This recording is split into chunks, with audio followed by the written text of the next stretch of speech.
Bienvenue à ceux qui nous rejoignent pour suivre en direct cette rencontre du pape François avec les autorités, la société civile et le corps diplomatique dans ces jardins du Palais de la Nation à Kinshasa. Le pape François est en République démocratique du Congo et c'est le président Tshisekedi qui parle.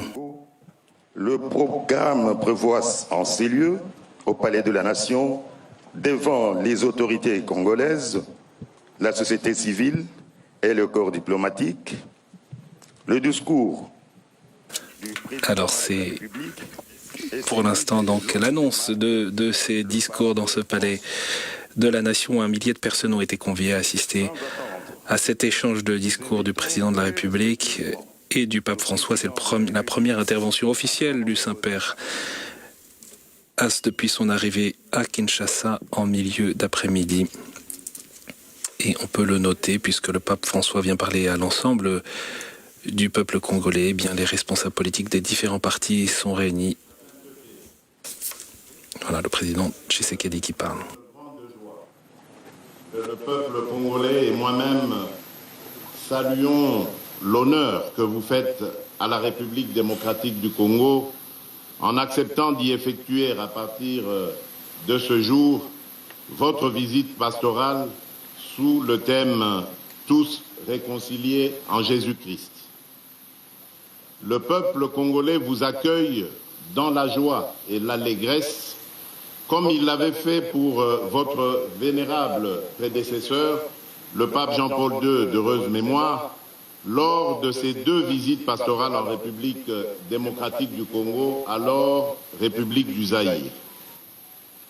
Au nom de l'ensemble de notre peuple, dans la diversité de ses sensibilités religieuses, au nom de tous ceux qui sont présents, de ceux qui sont, pour des raisons diverses, absents et n'ont pu effectuer ce déplacement, ainsi qu'au mien propre et en celui de ma famille, je vous souhaite la bienvenue. Sa sainteté. La République démocratique du Congo est un grand pays au cœur du continent africain, constitué de 26 provinces dans lesquelles vivent plus de 450 tribus. Ces populations ont une riche et harmonieuse diversité culturelle et celle-ci, plutôt que d'être un facteur de séparation, s'est muée au fil de l'histoire de notre nation en un ferment à l'avènement d'une terre de paix et d'hospitalité, ainsi qu'une terre d'accueil pour les peuples d'Afrique et du monde. Sa sainteté. Si la République démocratique du Congo a proclamé la laïcité de l'État comme principe constitutionnel, la vie de nos populations demeure, elle, profondément liée à des convictions religieuses qui traduisent le dynamisme et la vitalité de leur foi. Ces convictions structurent notre agir collectif et la vie de nos familles repose en grande partie sur ces valeurs religieuses. Au nombre de celles-ci figure notamment l'hospitalité qui s'impose comme une valeur cardinale partagée par l'ensemble de nos familles et de notre peuple. Malheureusement, il y a lieu de constater qu'au cours de ces 3 dernières décennies, cette hospitalité qui nous caractérise a été mise à mal par les ennemis de la paix et les groupes terroristes venus essentiellement des pays voisins. Ce malheur qui dure depuis près de 30 ans fait aujourd'hui partie de notre territoire en proie à ces violences et fait de cette zone une zone en rupture de paix où, outre les groupes armés, les puissances étrangères avides de minerais contenus dans notre sous-sol commettent, avec l'appui direct et lâche de notre voisin le Rwanda, de cruelles atrocités, faisant ainsi de la sécurité le premier et grand défi du gouvernement. En effet, à la faveur de l'inaction et du silence de la communauté internationale, plus de 10 millions de personnes ont déjà été atrocement arrachées à la vie. D'innocentes femmes, même enceintes, sont violées et éventrées. Des jeunes gens et enfants sont égorgés. Des familles, des vieillards ainsi que des enfants sont condamnés à braver la fatigue et l'épuisement afin d'errer hors de leur maison à la recherche de la paix en raison des exactions commises par ces terroristes au service d'intérêts étrangers.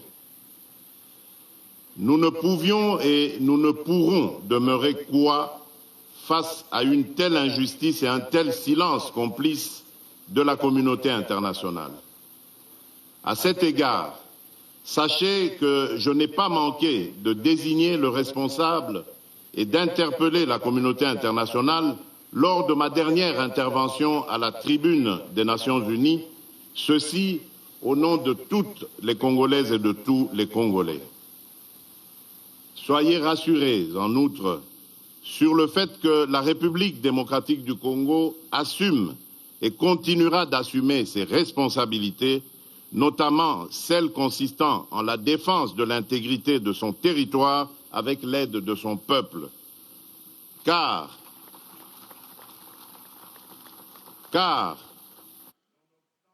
tableau sécuritaire préoccupant, le patriotisme ainsi que la détermination du peuple congolais pour la défense de sa patrie font sa force.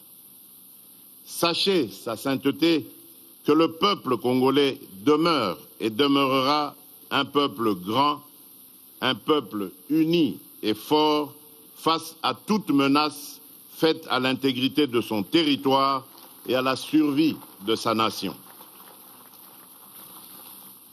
À ce propos, je me réjouis de votre volonté de recevoir une délégation de cette population meurtrie de l'Est de notre pays qui, je suis convaincu, vous permettra de vous saisir de cette résilience inouïe qui, aujourd'hui, plus qu'avant, nous définit et nous caractérise comme nation. Aussi, au-delà de la diversité de leurs convictions religieuses, ces populations demeurent sensibles à votre présence sur le sol congolais et l'écho de votre visite pastorale, tout autant que votre prière sur la terre de nos ancêtres leur apporteront réconfort. Je saisis donc cette occasion pour vous remercier de vive voix, au nom de l'ensemble de la population congolaise, pour l'intérêt que vous avez toujours accordé à la situation sécuritaire de notre pays dans vos prières ferventes pour la paix dans sa partie Est. Sa sainteté. Le deuxième défi du gouvernement est d'ordre économique en lien avec les valeurs de partage, d'équité et de responsabilité. Je suis convaincu que ces valeurs incarnées dans notre agir collectif comme citoyens et responsables politiques peuvent servir de base à l'édification d'une société plus juste et plus humaine. En effet, avec son riche potentiel économique, la République démocratique du Congo renferme dans son sous-sol l'essentiel des ressources minérales dont le monde a aujourd'hui besoin pour assurer la transition écologique et la protection de l'environnement. Qualifié de scandale géologique quant à l'ampleur de ses richesses et de son potentiel minier, il demeure qu'à ce jour, ces immenses potentialités ne profitent toujours pas aux Congolais. Notre responsabilité consiste à ne laisser personne au bord du chemin qui mène au développement économique en œuvrant ensemble pour le bien-être collectif dans le but d'éradiquer la pauvreté. Si sur ce chemin, les embûches sont nombreuses, elles ne sont pas insurmontables. En témoigne l'engagement du gouvernement d'inclure dans le système éducatif national les plus pauvres et les plus démunis, en rendant effectif le principe pourtant constitutionnel de la gratuité de l'enseignement de base, non appliqué durant de nombreuses années. le bénéfice de cette décision courageuse et osée est indéniable pour l'avenir de nos enfants et l'édification du Congo de demain. C'est ici l'occasion pour moi de rendre un hommage mérité à l'Église catholique en République démocratique du Congo pour les services rendus dans ce domaine.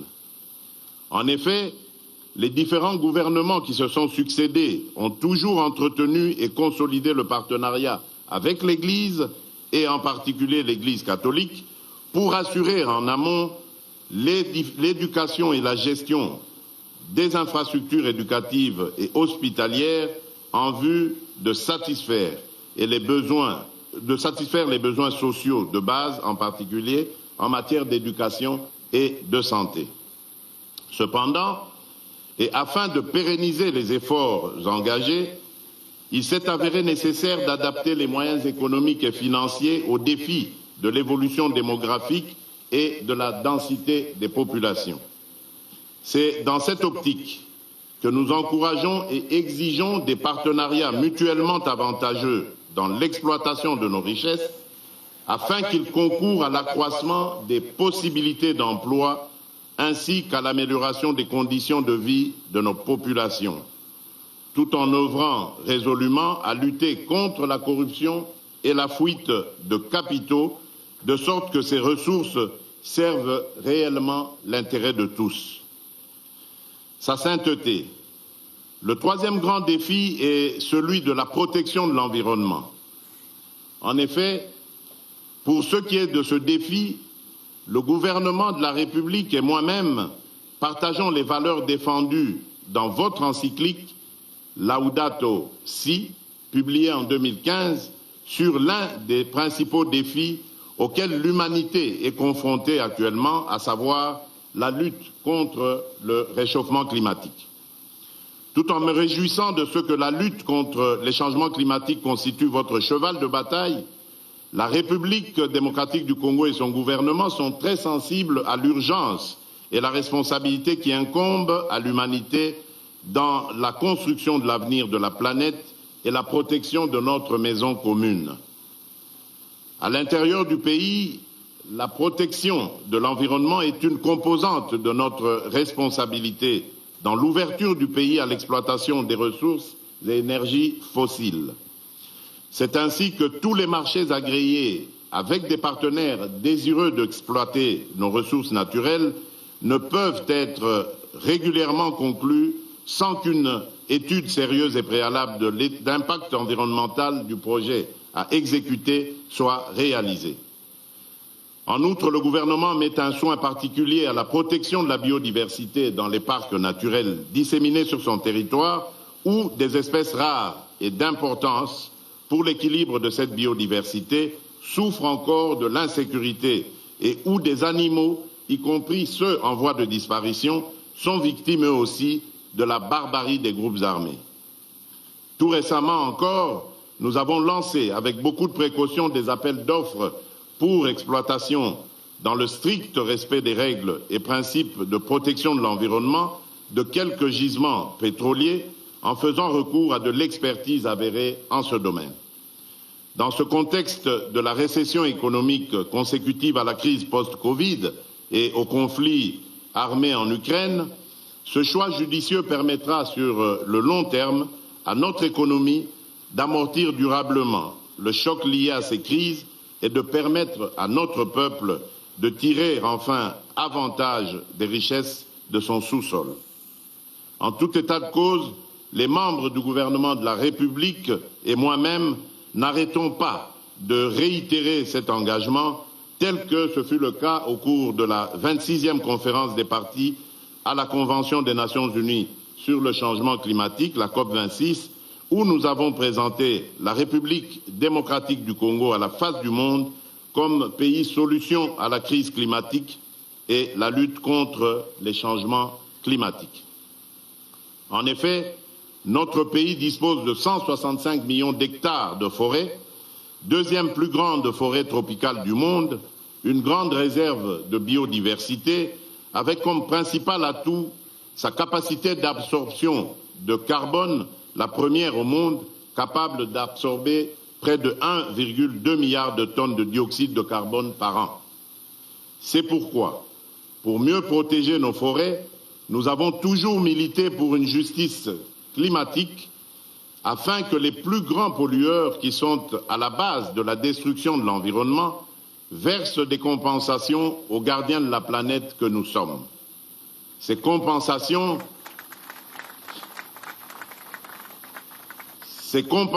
pourraient nous permettre de renforcer nos capacités dans la poursuite et la réalisation d'investissements innovants, ainsi que dans le développement d'infrastructures dans les énergies renouvelables et la gestion des déchets. Enfin, je suis fermement convaincu que l'éloignement des menaces sécuritaires dans notre pays contribuera à coup sûr à l'efficacité de la lutte contre les changements climatiques et la protection de l'environnement.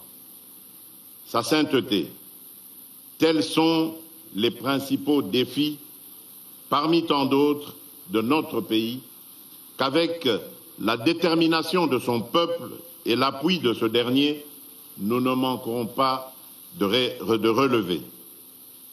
Votre visite pastorale contribuera sûrement à renforcer cette détermination et notre peuple est disposé à accueillir votre message de paix, d'espoir, de réconfort, d'affermissement et de fraternité. Je voudrais ainsi clore mon propos en vous souhaitant, au nom de l'ensemble de notre peuple, un agréable séjour pastoral en République démocratique du Congo. Soyez le bienvenu ou, comme on dit chez nous dans nos 4 langues nationales, Boye Bolamu, Difikadilenga, Kwisambote, Karibu Kwetu. Je vous remercie.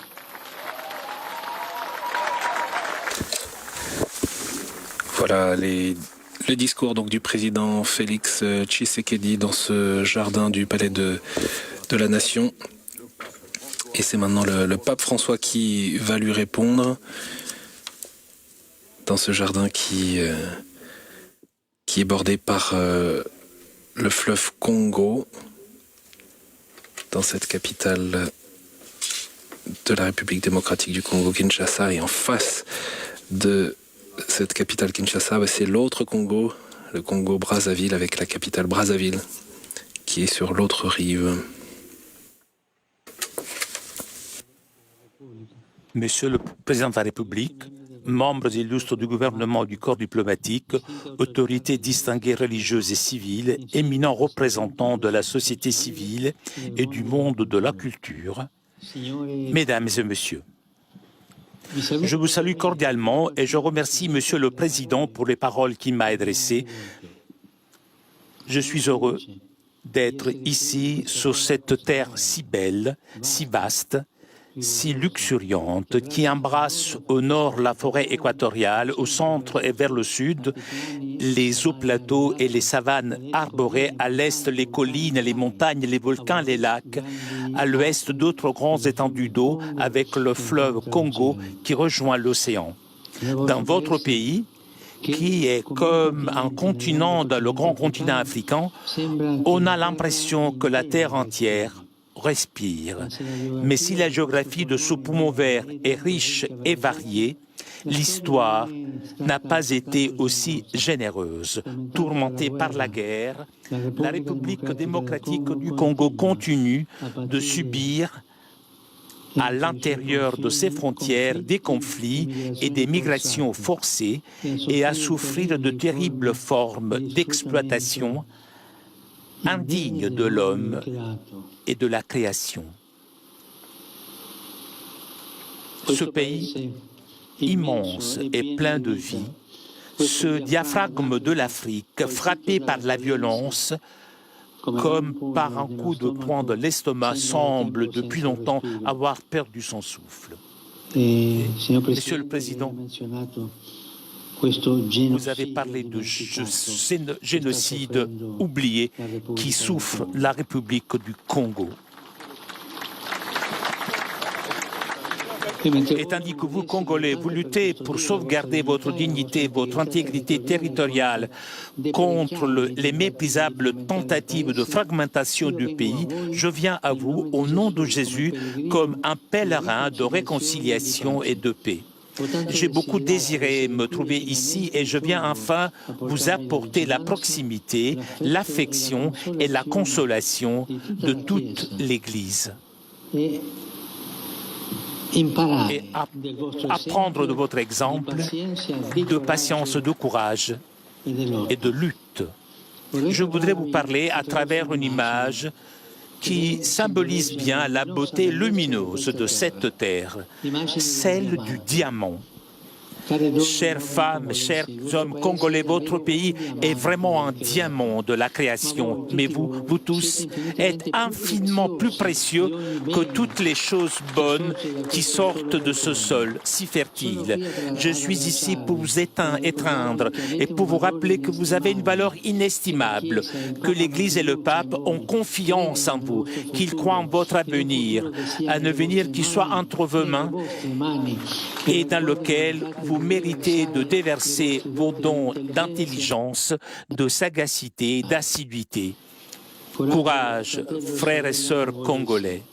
Relève-toi, reprends dans tes mains, comme un diamant très pur, ce que tu es, ta dignité, ta vocation à garder en harmonie et en paix la maison que tu habites. Revis l'esprit de ton hymne national en rêvant et en mettant en pratique ces paroles. Par le dur labeur, nous bâtirons un pays plus beau qu'avant, dans la paix. Chers amis, les diamants sont généralement rares. Eh bien, ici, ils abondent. Si cela vaut pour les richesses matérielles cachées sous la terre, cela vaut à plus forte raison pour les richesses spirituelles enfermées dans vos cœurs. Et c'est précisément à partir des cœurs que la paix et le développement sont possibles, car, avec l'aide de Dieu, les êtres humains sont capables de justice, sont capables de pardon, de concorde, de réconciliation, d'engagement et de persévérance pour mettre à profit les talents reçus.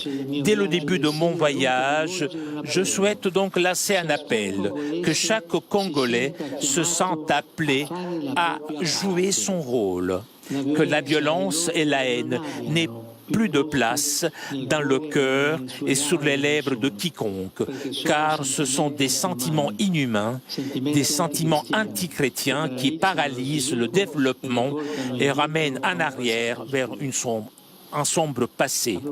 En parlant de frein au développement et de retour au passé, il est tragique que ces lieux, et plus généralement le continent africain, souffrent encore de diverses formes d'exploitation. C'est cette devise qui sort de l'inconscient de tant de cultures, tant de gens. L'Afrique doit être exploitée. Et cela est terrible. Après le colonialisme politique, un colonialisme économique tout aussi asservissant s'est déchaîné. Ce pays, largement pillé, ne parvient donc pas à profiter suffisamment de ces immenses ressources. On en est arrivé au paradoxe que les fruits de sa terre le rendent étranger à ses habitants. Le poison de la cupidité a ensanglanté ces diamants. C'est un drame devant lequel le monde économiquement plus avancé ferme souvent les yeux, les oreilles et la bouche. Mais ce pays et ce continent méritent d'être respectés et écoutés. Ils méritent espace et attention. Retirez vos mains de la République démocratique de Congo. Retirez vos mains de l'Afrique. Cessez d'étouffer l'Afrique. Elle n'est pas une mine à exploiter, ni une terre à dévaliser. Que l'Afrique soit protagoniste de son destin.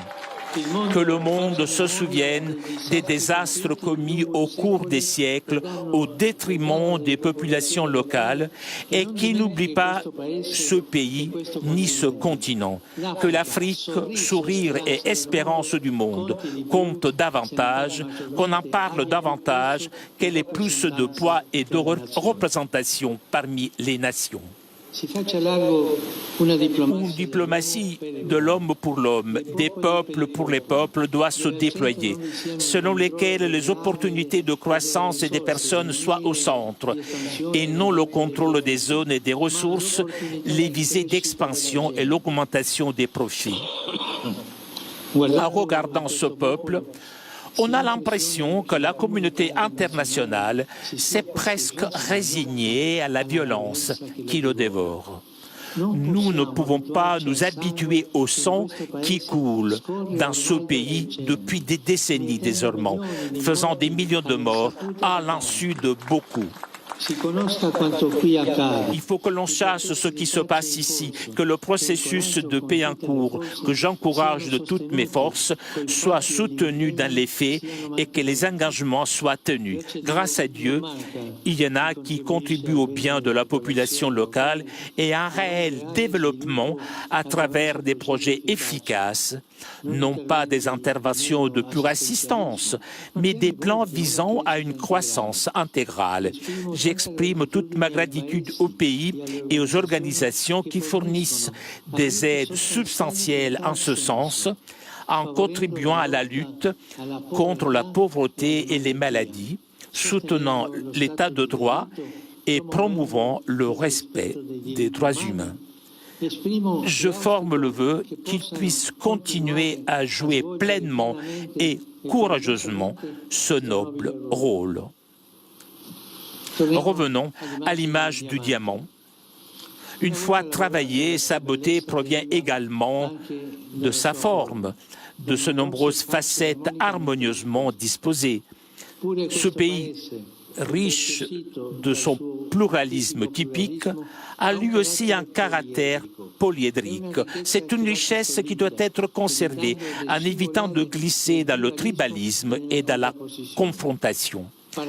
Prendre obstinément parti pour sa propre ethnie ou par des intérêts particuliers alimentant des spirales de haine et de violence tourne au détriment de tous en bloquant la nécessité chimie de l'ensemble.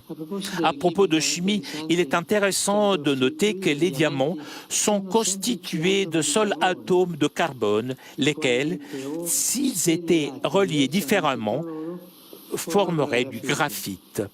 La différence entre la luminosité d'un diamant et l'obscurité du graphite provient de la manière dont les atomes individuels sont disposés dans le réseau cristallin.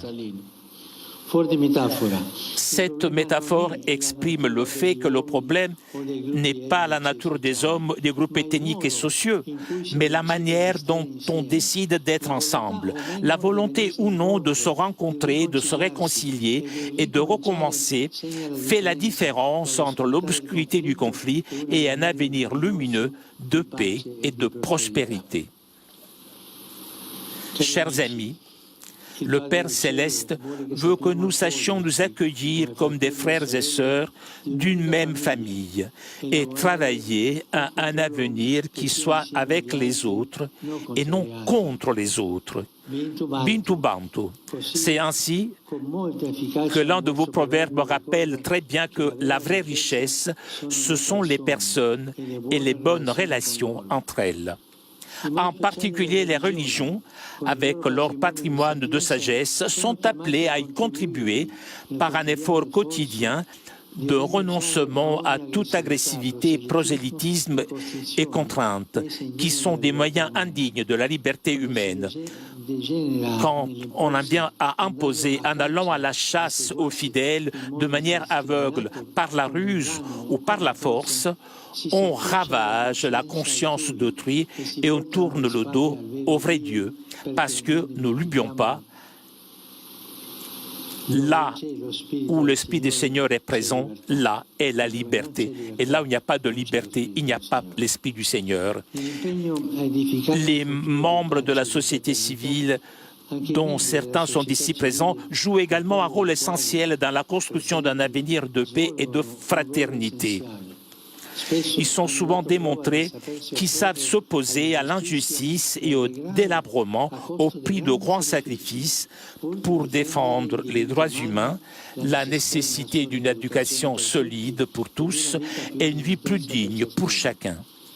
Je remercie sincèrement les femmes et les hommes, en particulier les jeunes de ce pays, qui ont souffert à divers degrés pour cela, et je leur rends hommage. Le diamant, dans sa transparence, réfracte admirablement la lumière qu'il reçoit.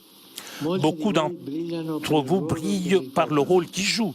Celui qui détient de responsabilités civiles et gouvernementales est appelé à agir avec une clarté cristalline en vivant leurs fonctions reçues comme un moyen de servir la société. Le pouvoir n'a de sens en effet que s'il devient service.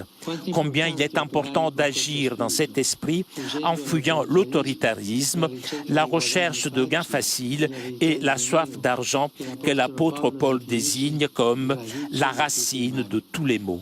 Et en même temps, favoriser des élections libres, transparentes et crédibles, étendre davantage aux femmes, aux jeunes et aux groupes marginalisés la participation au processus de paix, rechercher le bien et la sécurité des personnes plutôt que les intérêts personnels ou de groupe, renforcer la présence de l'État partout sur le territoire. Que l'on ne se laisse pas manipuler, prendre soin des personnes des sans-abri, qu'on ne laisse pas manipuler ou moins encore acheter par ceux qui veulent maintenir le pays dans la violence afin de l'exploiter et de faire des affaires honteuses. Cela n'apporte que discrédit et honte avec la mort et la misère. Au contraire, il est bon de se rapprocher des personnes pour se rendre compte de la manière dont ils vivent.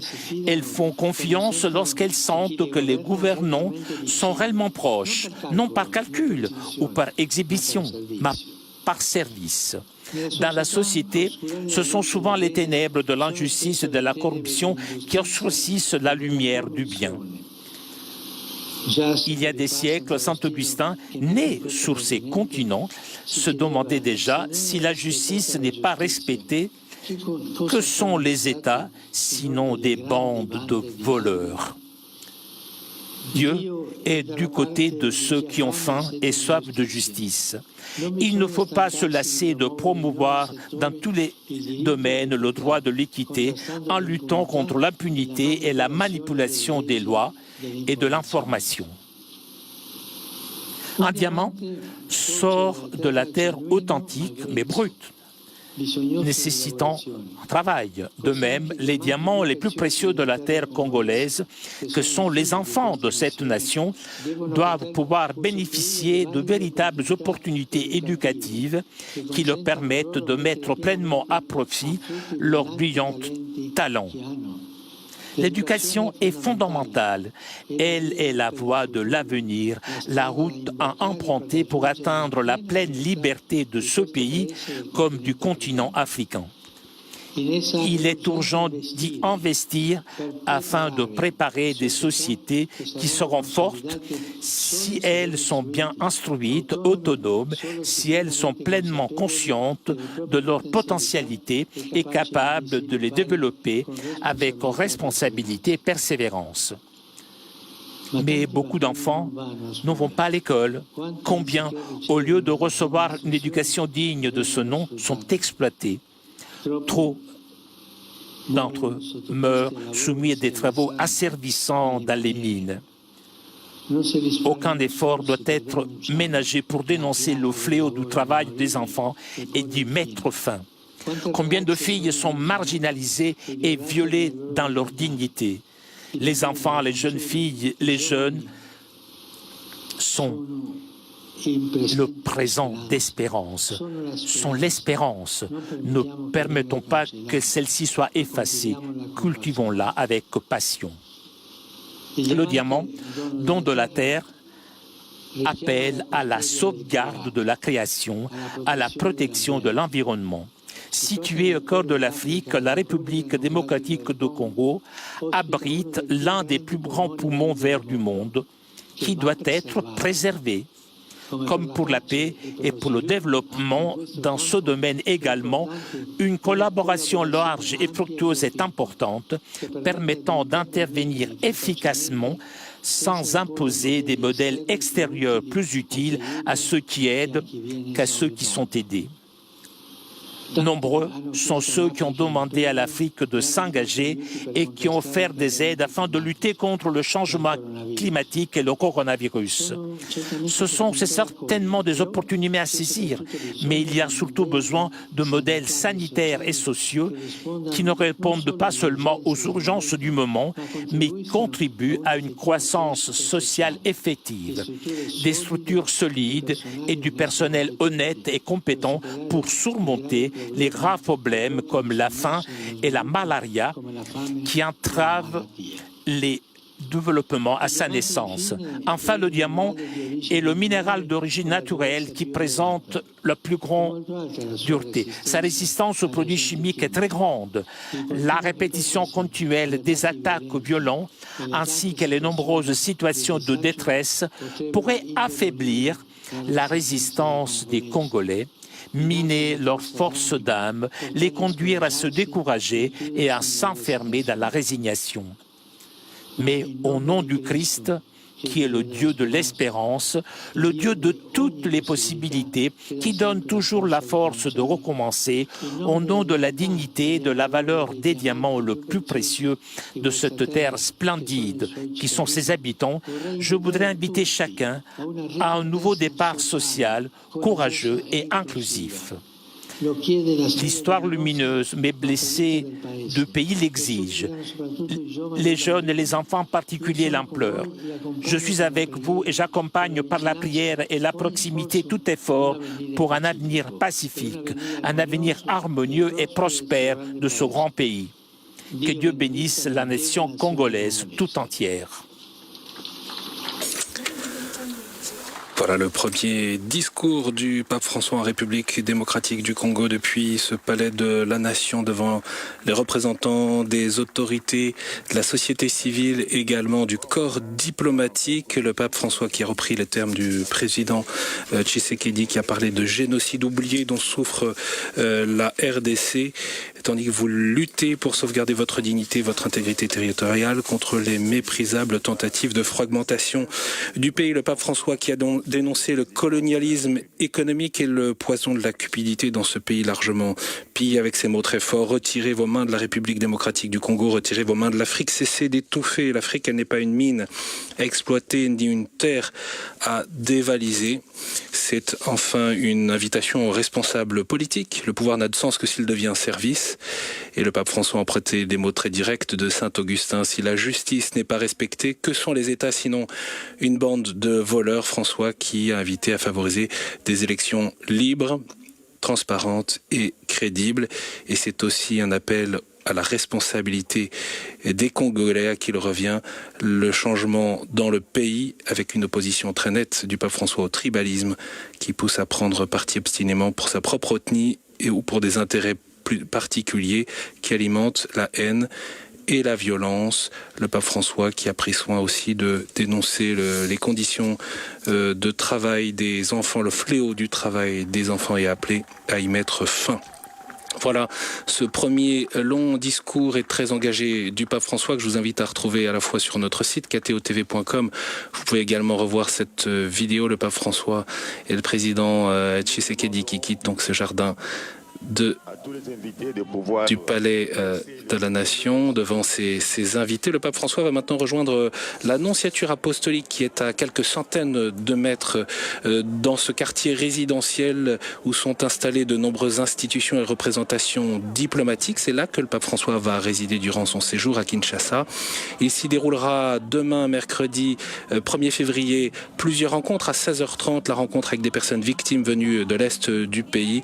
À 17h30, des représentants des œuvres caritatives viendront rencontrer le pape François. Mais le prochain direct sur KTO, c'est ce mercredi matin à partir de 9h, 9h15 pour la retransmission de la messe sur cet aérodrome Ndolo qui a été aménagé exceptionnellement comme une cathédrale d'un jour pour Kinshasa. Une veillée de prière se tient déjà ce soir sur le site qui peut accueillir jusqu'à 2 millions de personnes. Merci beaucoup à Vatican Media et Télépaché pour les images. Merci Guette Mvumba et Flavio Esposito qui nous ont accompagnés pour les traductions ainsi que l'équipe de KTO mobilisée pour vous faire vivre ce voyage. Bien sûr, rendez-vous sur notre site ktotv.com pour l'ensemble des horaires de nos directs.